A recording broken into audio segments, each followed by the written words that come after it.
ni pengeluar minyak, jadi kenapa kita terjejas bila Selat Hormuz ada problem? Ni tengok harga petrol dah melambung paras paling kritikal dalam sejarah. Diesel tu tak henti-henti duk naik. Berikutlah antara persoalan yang saya duk terima tanpa melengahkan masa, kita terukai jawapan sama-sama. Pertama sekali, Malaysia adalah net importer sejak tahun 2015.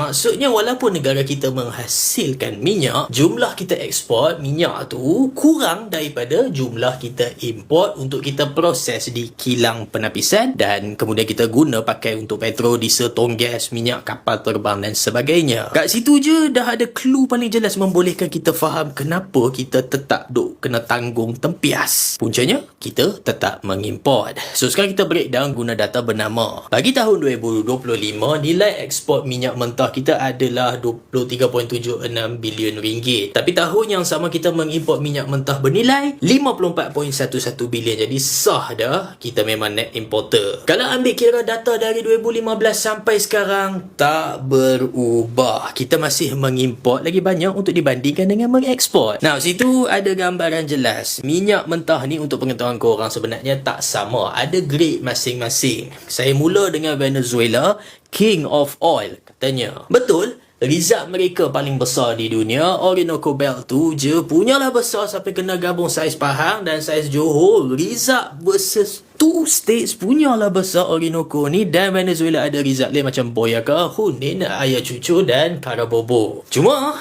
minyak mereka tu grade heavy dan extra heavy. Dari Arab Saudi tu pula ada super light, extra light, light, medium dan heavy. Berat ni ditentukan ikut standard American Petroleum Institute. Minyak tinggi API ni akan terapung atas air, so tu light oil. Minyak rendah API pula obviously tenggelam. Light oil ni mudah ditapis nak hasilkan petrol, diesel dan minyak pesawat. Heavy oil pula bentuknya gini macam korang tengok gambar ni. Kalau tengok dari segi tekstur tu, nampak macam peanut butter pun ada kan. Jauh berbeza untuk dibandingkan dengan light oil tadi. Saya zigzag sekejap untuk korang tengok perbezaannya. Amerika sebagai pengeluar minyak terbesar dunia tu ada minyak sendiri yang light. Even then, mereka tetap mengimport minyak heavy dari Kanada dan Mexico untuk kegunaan domestik. Saya bawakan peta perdagangan minyak global ni nak tunjuk yang minyak tu tak duduk setempat dalam sesuatu negara. Minyak akan digerakkan ke sesuatu refinery ikut jenis. Situasi sama terpakai kat Malaysia ni. Kita mengeluarkan minyak yang bukan setakat light tapi sweet. Manis masam minyak ni ditentukan ikut kandungan sulfur dalam minyak mentah tu. Lagi rendah lagi elok. Sulfur count lebih 0.5% di gelas sour oil, bawah 0.5 tu di gelas sweet oil. Minyak Malaysia ni light and sweet, API tinggi, memang light. Sulfur count 0.04% je. Disebabkan kualitinya tu sangat tinggi, kita mengeksport minyak ni ke negara luar, letak harga premium. So kita mengimport heavy oil untuk kegunaan tempatan. Loji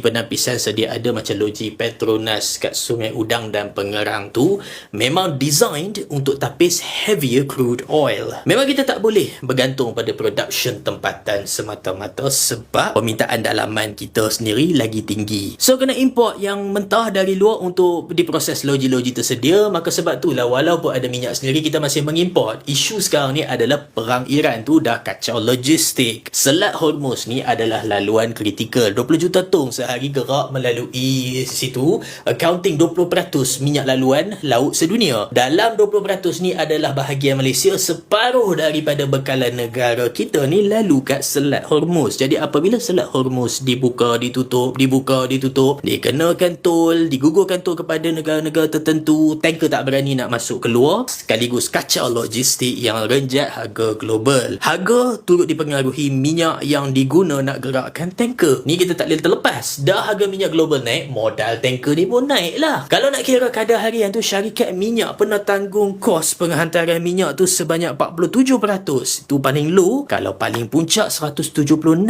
tanggungannya. Turut naik sama adalah insurans yang cover kalau jadi apa-apa. Premium insurans ni naik berkali-kali ganda sekarang disebabkan risiko besar kat Timur Tengah. Belum kira kira delivery delays yang akan naikkan kos keseluruhan. Mudah cerita, tempoh pengantaran yang lebih lama dan premium insurans lebih mahal tambahkan tekanan pada harga akhir dalam rantaian bekalan minyak tu. Dia bukan semata-mata harga minyak yang dipaparkan brand tu. Jadi, mungkin harga minyak dari Asia Barat ni $100 satu ton, tapi bila ditambahnya dengan kos kapal dan insurans punya premium, harga minyak sampai ke Malaysia tu sudah pun sehingga $130 ke $140 setung contoh. Maka kat sini kita faham kenapa Malaysia terjejas apabila Selat Hormuz ada masalah. Sistem bekalan minyak sedia ada tu memang gitu. Kita tidak bergantung pada minyak sendiri yang dijual pada harga premium dah. Kita menanggung sebab chain reaction yang berlaku antara perang Iran tu. Selagi mana konflik ni berterusan, memang tempiasnya pada petrol di stesen-stesen minyak tu kekal ketara dari petrol ke diesel. Walaupun tanker kita dibenar lalu Selat Hormuz, kita masih mengimport pada harga pasaran terpapar, membayar harga freight yang lebih mahal, menyerap harga insurans yang lebih tinggi. Maka ulasan ni ditutup setelah kita tahu asas di sebalik punca renjatan harga, meskipun kita ni pengeluar. Kita